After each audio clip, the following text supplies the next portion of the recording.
Lumabas na din ang katotohanan. SBP pala ang may dahilan kung bakit hindi nasama ang 4 na players na pinili ni Coach Tim Cone. Ayaw pala nila sa mga players na ito. Well, kung hindi ka pa nakasubscribe, click mo ang subscribe button. Isama mo na din ang notification bell para updated ka sa mga latest sa sports at may chance kang manalo ng 1kg cash. Comment mo ang favorite player mo sa Gilas sa video na ito at mamimili kami ng maswerteng mananalo. Huwag kalimutan ang hashtag #SolidKabrother ko. Good luck! Tama nga ang narinig nyo. Ang SBP o Samaang Basketball ng Pilipinas nga ang may pagkukulang kung bakit hindi nasama ang mga players na napili ni Coach Tim Cone para sa bagong Gilas lineup. Wala na nga ang mga pangalan nito sa 37-man pool na ipinasa ng SBP sa mga organizers ng Asian Games sa China.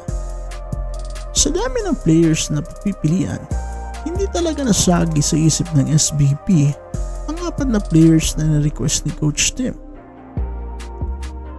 Sabi nga ni Coach Tim, sa unang 60-man pool na pinasa ng SBP ay hindi kasali sina Jason Perkins at Calvin Abueva. Yun nga lang sana ang problema nila. Pero ngayon sa 37-man pool, wala na talaga ang 4 na players na initial na in-request ni Coach Tim.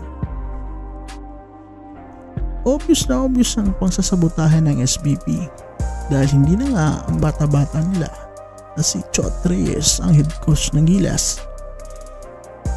Ano ba ang resulta ng ilang taong palpak na pamamalakad ng SBP sa Gilas? Mukhang tama ata si Chino Trinidad na napolitika talaga ang Gilas program. Nagpatawag ng press conference ang SBP at ayon kay Coach Tim, nag-apila na sila within 48 hours. Aantayin ang sagot ng mga organizers ng Asian Games sa China kung pwede pa ba ang mga last minute adjustments para sa mga players na maglalaro. Ang response nga din ng SBP dito nakakapanghinayang kasi parang gusto nila na mag-withdraw na lang ang Gilas at wag na sumali. Ang solusyon nga lang ito ay kumuha ng mga bagong players galing sa bagong listahan na ipinasa ng SBP. At ito na nga ang mga pangalan na lumabas bilang mga replacement.